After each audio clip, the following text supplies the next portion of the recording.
자, 이번에는 우리 박규리 선생님입니다. 우리 규리는 저랑 2년 동안 직강을 봤었어요.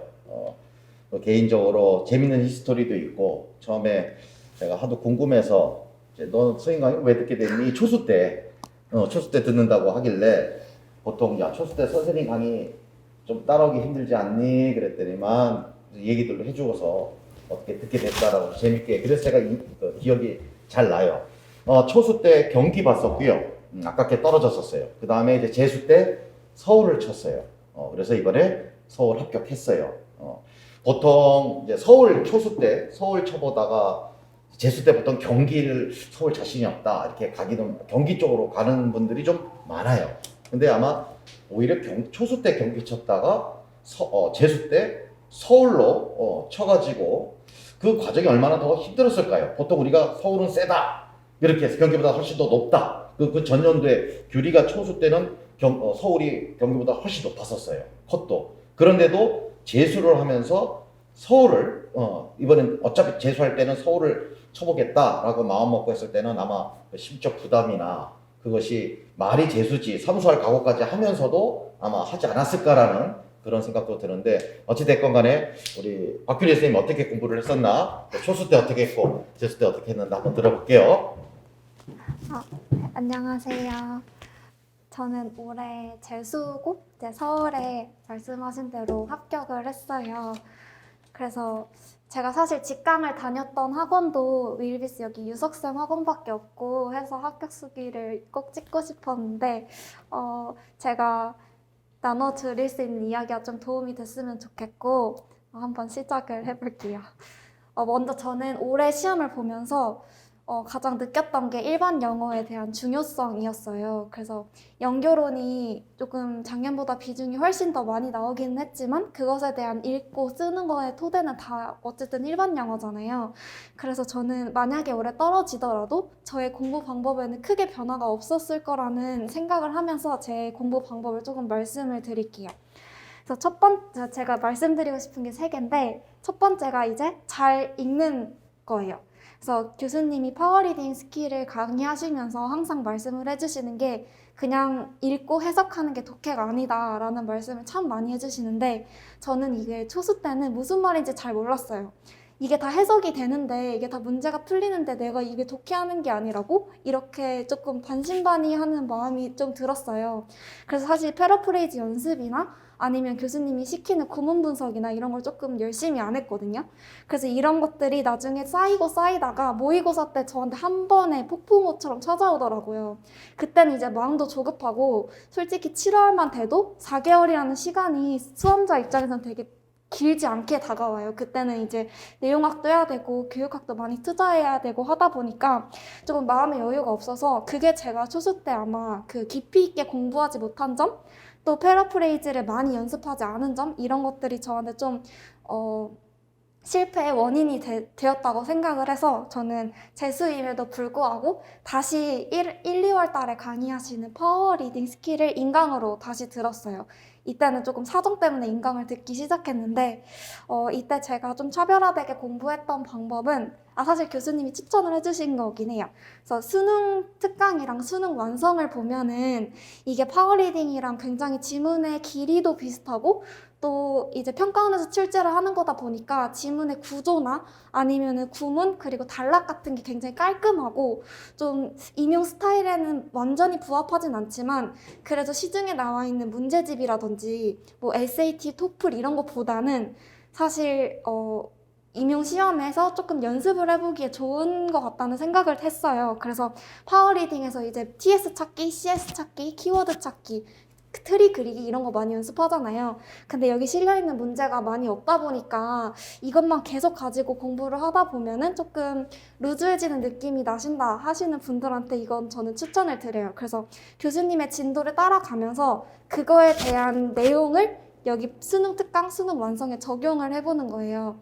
그래서 뭐 내가 키워드 찾기를 했으면 이거에 대한 거를 다 수능 특강에서 찾아보고, 그리고 이 키워드가 맞았는지 정답지나 또는 스터디를 구해서 같이 비교를 꼭 해보셔야 될 것 같아요.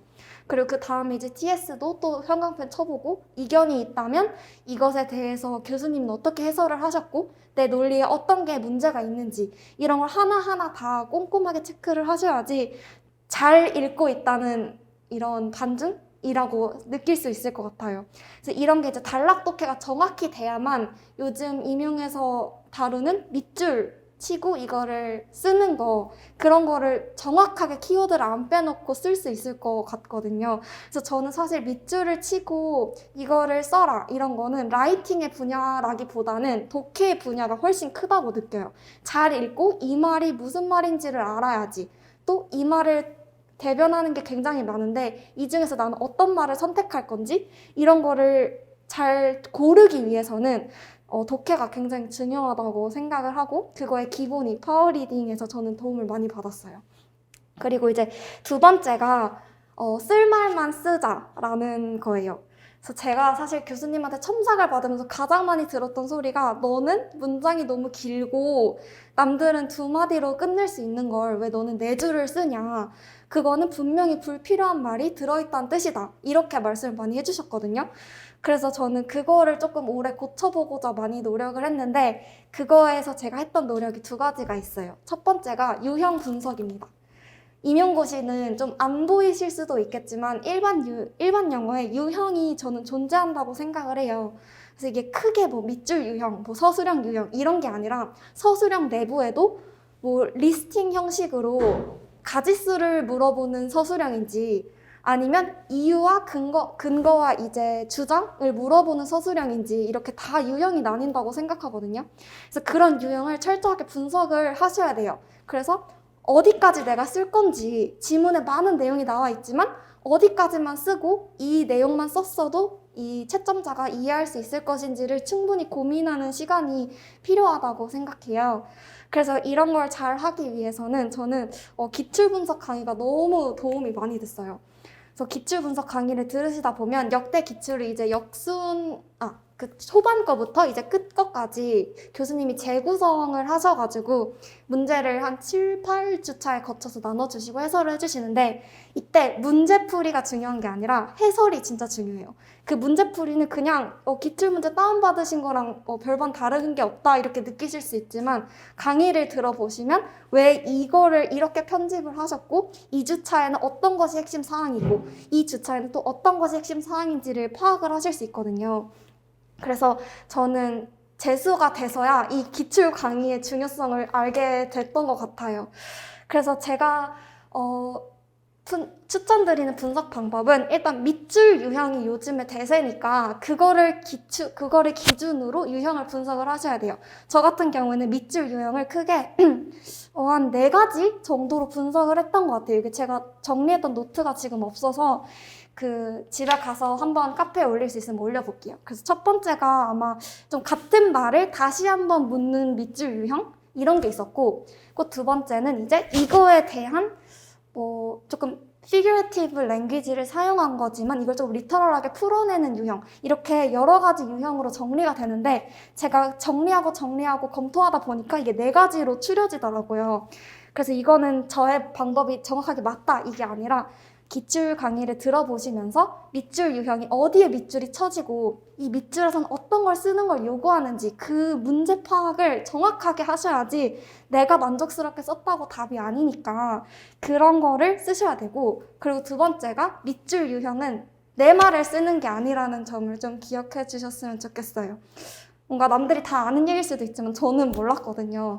그래서 이게 지문에 있는 단어 중에 키워드, 그리고 지문에 있는 문장 중에 어떤 프레이즈가 꼭 들어가야 채점의 기준으로 인정이 되는 것 같아요. 제가 2번의 시행착오를 겪으면서 느꼈던 게. 그래서 그런 부분을 잘 읽고 쓸 부분을 명확하게 파악을 하고, 또 내가 그 부분이 인정되지 않는다고 하더라도 교수님의 해설 강의를 들으면서 이 논리는 이 논리구나 라는 거를 내가 맞춰야 되는 것 같아요. 문제, 내 생각이 틀리다고 해서 이거에 이견을 제시하면 안 되고, 네, 그렇게 하시면 좋겠어요. 그래서 덧붙이는 말로 기입형 분석을 조금 궁금해 하셨던 분들이 많아서 제가 좀 이거에 대해서 말씀을 드리면 기입형은 사실 전년도에 많이 나왔잖아요. 20학년도에 기입형이 좀 어렵고 까다로운 것들이 많이 나왔는데 저는 이것도 조금 대비를 하기 위해서 많은 노력을 했어요. 근데 이거의 토대가 됐던 게 이제 기출 분석 강의였거든요. 근데 이거는 이제 뭐 느낌으로 이 단어다 이렇게 맞추면 너무 좋겠지만 그렇게 들어가면 사실상 시험상에서 너무 불안하잖아요. 그래서 저는 이것도 몇 가지 항목으로 나눠서 기출 분석 강의를 토대로 이런 빈칸은 어떤 유형, 이런 빈칸은 어떤 유형, 키워드 유형, 뭐 시그널 워드 유형 뭐 이런 식으로 해서 이것도 한 3개 정도로 나눠서 좀 계속 연습을 하고 이거에 대해서 내가 몸을 맞추려고 노력을 했던 것 같아요. 그래서 네, 그렇게 기출 분석 강의를 활용하시면 좋을 것 같고 그리고 이 쓸말만 쓰고 아웃풋 연습의 핵심은 사실 모의고사죠. 그래서 모의고사를 하면서 이 아웃풋이 조금 정돈되고 완성된다고 해도 과언이 아닌데 이때는 정말 복습의 복습을 정말 열심히 하셔야 돼요. 그래서 교수님이 그 모범 답안을 주시거든요. 근데 저는 초수 때 이 모범 답안이 많은 답안 중에 한 개일 거라고 생각을 하고 내 말도 맞는데? 내 말도 맞겠지? 하고 채점을 해주시면 그거를 조금 내 말도 맞겠지 하고 이게 넘겼어요. 그래서 이게 제가 떨어졌던 이유 중에 가장 큰 이유인 것 같아요. 그래서 재수 때는 좀 정신을 차리고 교수님의 답안을 계속 읽어보고 왜 나는 이 말을 이렇게 쓰지 못했을까? 가령 저는 한 2문장으로 표현한 걸 교수님은 한 프레이즈로 표현을 하셨다거나 아니면 제 문장보다 제 단어보다 훨씬 더 정교한 표현을 지문 내에서 더 잘 끌어오셨다거나 이렇게 하는 부분을 많이 연습을 하면 느는 것 같아요. 그래서 이 부분을 계속 연습하고 또 스터디를 병행하면서 두 트랙으로 교수님 것도 연습하고 스터디원 답안 놓고도 연습하고 이렇게 계속 많이 연습을 해야지 답안이 정교화되는 것 같아요. 그래서 이런 부분을 게을리하지 않으셨으면 좋겠고 이거와 같은 맥락으로 모의고사도 문제만 구해서 푸시는 분들이 많잖아요, 사실. 근데 그렇게 하면 저는 사실 문제 20%도 활용을 못한다고 생각해요. 그냥 읽고 버리는 문제잖아요, 사실. 근데 그렇게 풀려고 그렇게 풀어서 뭐가 남을까 저는 사실 생각이 들거든요. 모의고사 강의를 안 들어보고 문제만 구해서 풀어본 적이 없어서 어떻게 활용을 하시는지는 잘 모르겠지만 제가 강의를 들어서 좋았던 점은 일단 지문에 대한 이해가 명확하게 돼요. 그러니까 지문에 대한 이해가 명확하게 된다면 그 문제에 대한 답안, 문제에 대한 근거, 그리고 그 지문에서 명확하게 봐야 될 뭐 단어 이런 것뿐만이 아니라 지문을 가지고도 제가 밑줄을 그어서 따로 연습을 한다거나 거기 중에서 제가 서술형으로 내신 문제도 기입형으로 돌려서 한 번 더 풀어볼 수 있거나 이런 건 이제 지문에 대한 이해가 명확하고 내가 이해한 바가 출제자가 출제자가 의도한 거와 똑같다라는 확신이 있을 때만 그렇게 지문을 활용할 수 있는 거잖아요. 그래서 그렇게 활용을 하시고 또 명확하게 문제를 이해하고 연습을 하기 위해선 모의고사 강의를 좀 들으면서 자신의 생각과 교수님의 생각을 계속 끝까지 맞춰가는 게 진짜 중요한 것 같아요. 그래서 그 말을 좀 해드리고 싶고 그리고 마지막은 이제 단어예요. 그래서 제가 또 초수 때 실패했던 이유가 단어를 너무 외우는 걸 게을리했다는 점입니다. 이게 많은 분들이 조금 왜 안 외우는 게 이상하다 이렇게 생각하실 수도 있는데 저는 조금 교만했던 것 같아요. 뭔가 다 지문을 읽을 때 어느 정도 이해가 되고 또 모의고사를 읽을 때도 뭐 내가 모르는 단어 이런 거 조금 유추해서 보면 되겠지 이렇게 생각을 했는데 아니에요. 그렇게 읽으면 절대로 지문을 명확하게 읽을 수 없고 특히 문학에서 아무것도 이해가 안 돼요. 어디가 갈등이고 뭐 어디가 클라이막스고 아무것도 이해가 안 돼서 그런 단어 외우기는 정말 축적을 하셔야 되는데 교수님이 딱 처음에 서울 리딩 스킬 들어가면 단어에 대한 정말 중요성을 많이 말씀을 하시고 단어 테스트도 정말 많이 열심히 보세요. 그리고 그 직강 오신 분들도 다 열심히 하고 근데 왜 저만 그렇게 초수생 때 안 했는지 잘 모르겠지만 저도 재수생 때는 정말 열심히 했거든요. 그 끝까지 진짜 단어책 하나를 뭐를 보시던 이제 저는 2개를 같이 봤어요. 교수님이 그 주신 복화책이랑 그리고 MD 이렇게 2권 봤는데 사실 두 권에 대한 이거를 다 외우고 들어간다 하기보다는 아는 걸 계속해서 반복해서 보면서 누적, 또 누적, 또 누적하고, 특히 모의고사 때 주시는 지문에 나온 단어들이 너무 제가 뭐 판단할 수는 없겠지만 시험에도 많이 출제가 되고 그대로 나오는 경우도 너무 많고, 이번에 그 lack of 같은 것도 솔직히 많은 분들이 틀리셨을 수 있지만 저는 이것도 교수님의 모의고사에서 그대로 봤던 거라서 시간이 없는 와중에도 그냥 썼었거든요. 그래서 이런 거는 운이라면 운이고, 어떻게 보면 조금 강의에 대한 복습을 열심히 한 보상이라고 저는 생각을 합니다. 그래서 그런 단어집뿐만 아니라 보시는 모의고사들 모두, 그리고 기출에 있는 단어 당연히 모두 열심히 보시면 분명히 모의고사 가서 읽히는 속도 이런 게 확연히 달라요.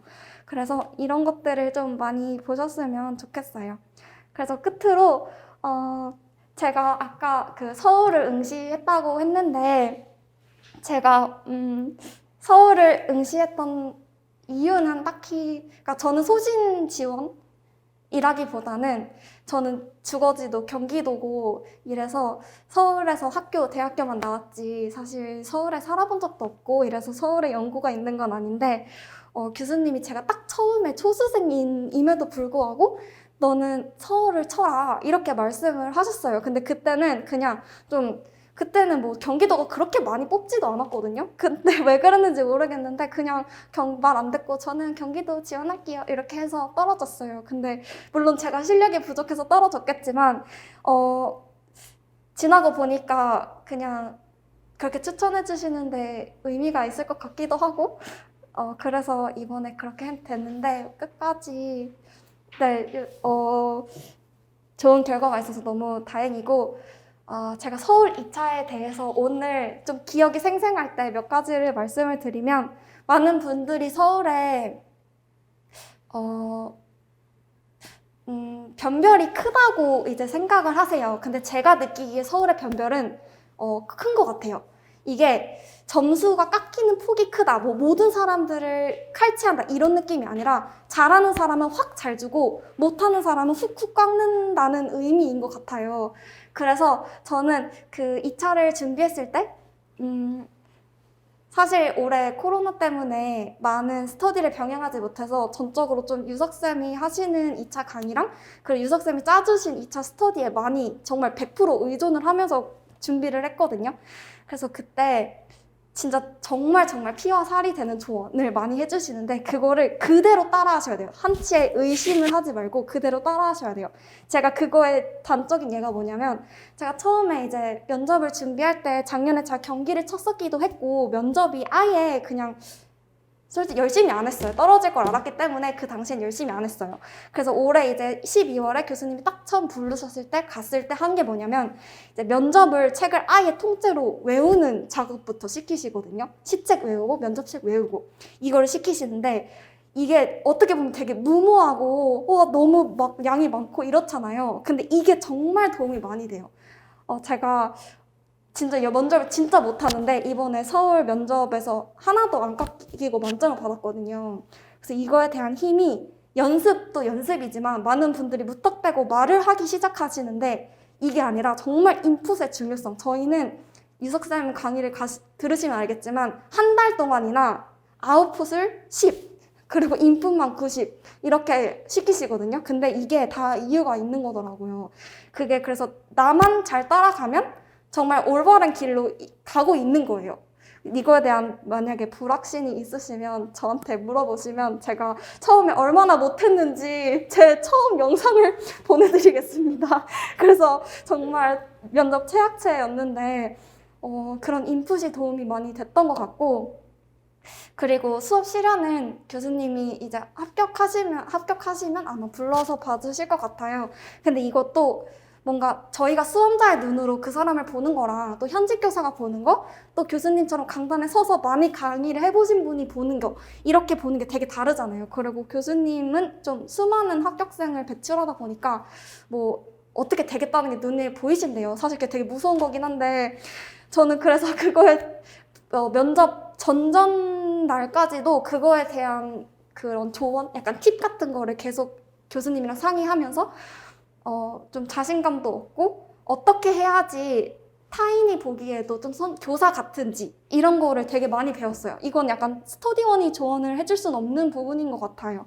그래서 그런 부분들을 그리고 교수님이 엄청 칼같이 인원을 제한하시기 때문에 거기에 만약에 포함이 되신다면 교수님이 시키는 대로 하면 좋은 결과가 있을 거라고 저는 생각을 합니다. 그래서 별거 말씀드린 건 없지만 도움이 많이 되셨으면 좋겠고 제가 일반 영어 이거 기출 분석한 자료나 기입형 분석한 자료 등은 유석쌤 카페에 업로드를 할 수 있는 공간이 있으면 거기에 업로드를 해보겠습니다. 네, 감사합니다.